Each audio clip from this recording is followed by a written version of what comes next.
الحمد لله رب العالمين الصلاة والسلام على خاتم النبيين وعلى آله وصحبه أجمعين أما بعد فأعوذ بالله من الشيطان الرجيم بسم الله الرحمن الرحيم قال الله تعالى في سورة الأنعام وهو الله في السماوات وفي الأرض يعلم سركم وجهركم ويعلم ما تكسبون ترجمہ اور آسمان اور زمین میں وہی ایک خدا ہے، تمہاری پوشیدہ اور ظاہر سب باتیں جانتا ہے، اور جو تم عمل کرتے ہو سب سے واقف ہے۔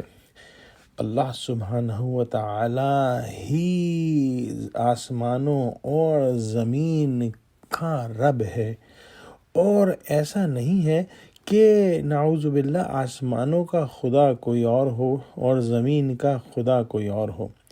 البتہ فرشتوں کے مختلف طبقات ہیں، جیسا کہ زمین کے فرشتے، قضاء کے فرشتے، آسمانوں کے فرشتے معین ہیں، پھر ہر آسمان کے الگ فرشتے ہیں، پھر ملائکہ مقربین ہے، لیکن ذات باری تعالی تو ظاہر ہے، ایک ہی ہے۔ لہٰذا آسمانوں اور زمین میں صرف اللہ تعالی ہی معبود ہے اور عبادت کے لائق ہے۔ پھر فرمایا کہ اقوال و اعمال ہیں، اور جو بھی نیتیں ہیں اور جو بھی ارادے ہیں اور جو بھی انسان چھپاتا ہے یا ظاہر کرتا ہے، اللہ سبحانہ و تعالی ان سب کو جانتا ہے۔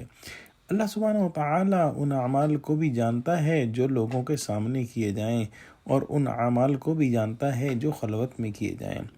اللہ سبحانہ و تعالی تمام اعمال کو جانتا ہے، خواہ اعمال قلب کے یا سوچ کے ہوں یا جوارح یا جسم کے ذریعے سے انجام دیے جائیں۔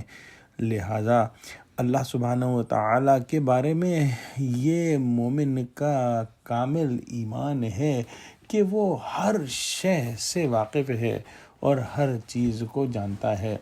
دعا کرتے ہیں کہ اللہ سبحانہ و تعالی ہم کو قرآن کا فہم عطا فرما، آمین۔ وآخر دعوانا الحمد للہ رب العالمین۔ السلام علیکم ورحمۃ اللہ وبرکاتہ۔